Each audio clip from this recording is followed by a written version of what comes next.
ಅಂತ ಕಲ್ಕೊಂತ ಒಂದು ತಿಂಗಳು ಅವ್ರು ಊರ ಪ್ರವಚನ ಮಾಡಿದ್ರು. ಒಂದು ಚಪ್ಪಾಳಿ ಹೊಡಿಬೋದು. ನಿಮ್ಮ ಊರಾಗ ಏನು GST ಐತೇನ ಅದಕ್ಕೆ? ಮತ್ತು ಅದಕ್ಕೂ GST ಕಟ್ಟೋದು ಆಕತ್ತೆ ಅಂತ ತಿಳ್ಕೊಂಡು ಹಂಗೆ ಕುಂದ್ರಬೇಕು ಹಿಂದಾಗಡೆ. ಇದು ಪ್ರವಚನ ಅಂದರೆ ಚಪ್ಪಾಳಿ ಹೊಡಿಬೇಕು, ನಗಬೇಕು, ಅಳಬೇಕು, ಒಟ್ಟು ಖುಷಿ ಆಗಿರ್ಬೇಕು. ಹಂಗೆ ಹೆಂಗೆ ಬೇಕಾದಂಗೆ ಕುಂದ್ರಂಗಿಲ್ಲ. ಈ ಹಾಸ್ಪಿಟಲ್ನೇ ಪೇಷಂಟ್ ಮಾತಾಡ್ಸಕ್ಕೆ ಹೋದಾಗ ಹೆಂಗೆ ಕುಂತಿರ್ತಾರೆ ಹಂಗೆ ಕುಂತ್ರೆ ಯಾರು ಮುಂದೆ ಹೇಳೋಣ ನಾವು ಪ್ರವಚನನ?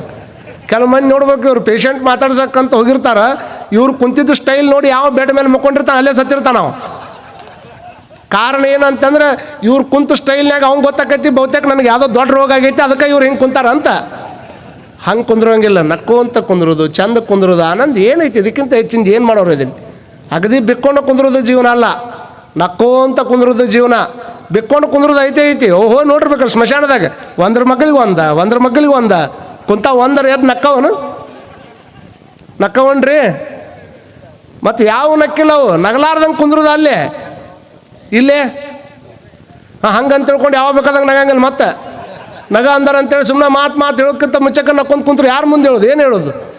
ಅದಕ್ಕೆ ಆ ವಿಶೇಷವಾಗಿ ಹೇಳಬೇಕಾಗಿರೋದು ಏನು ಅಂತಂದರೆ, ಅಜ್ಜವ್ರ ಕೈಯಾಗ ನಮ್ಮ ಶಿವಲಿಂಗೇಶ್ವರ ದೇವರು ಭಾಳ ಚೆನ್ನಾಗಿ ಮಾತಾಡ್ತಾ ಇದ್ದಾರೆ. ಅವರಲ್ಲಿ ಕೂಡ ಮತ್ತು ವಿಶೇಷವಾಗಿ ನಮ್ಮ ಹಿರಿಯರು ಮಹಾಪೌರರು ಬಂದಿದ್ದಾರೆ.